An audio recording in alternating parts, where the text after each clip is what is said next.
Alright, this one's called A Fishing Tale, and it's not actually a true story, it's something that I heard.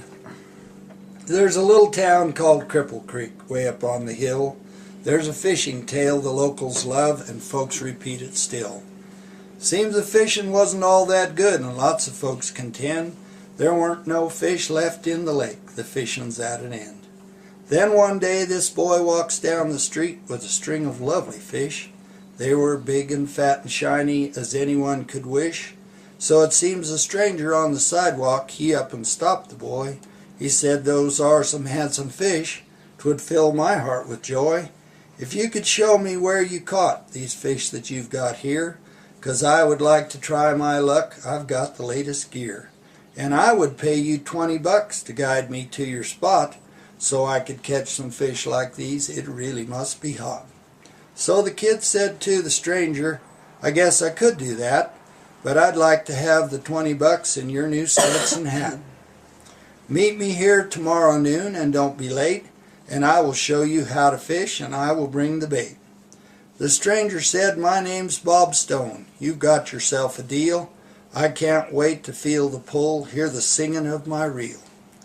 At noon next day the boy was there. He just said, "Follow me," and he took Bob down to the local lake that anyone could see. Now Bob said, "Just a minute, son, this deal looks like a sting. I fished out here for 3 long days and didn't catch a thing."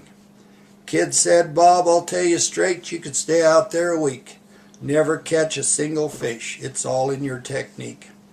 So they climbed into the kid's old boat, rowed across the lake so clear, to a deep spot near a rock outcrop. The kid said, "We'll fish here."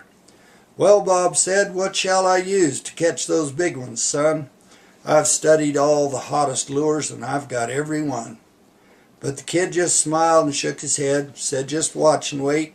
You want to catch the big ones, Bob. Don't worry about the bait. You see, I use DuPont sinkers," the kid said with a grin, pulled out a stick of dynamite, lit it and dropped it in.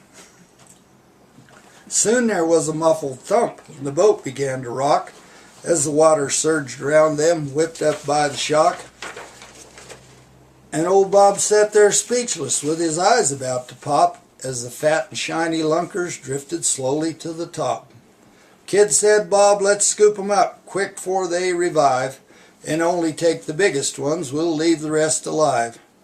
But Bob, he bleated like a goat, his face turned fiery red. He gobbled like a turkey until he finally said, "I am an undercover cop. I work for Game and Fish, and to rid the world of miscreants is my dearest wish. You see, I'm paid to catch the scum like you who disregard the law, and I've caught some crooks before, but you're the worst I ever saw." But the kid, he didn't even flinch. He just smiled so sweet as he reached into the gunny sack lying by his feet. He lit another stick of dynamite and handed it to Bob. Then he grinned and said, "You gonna fish or sit and talk about your job?"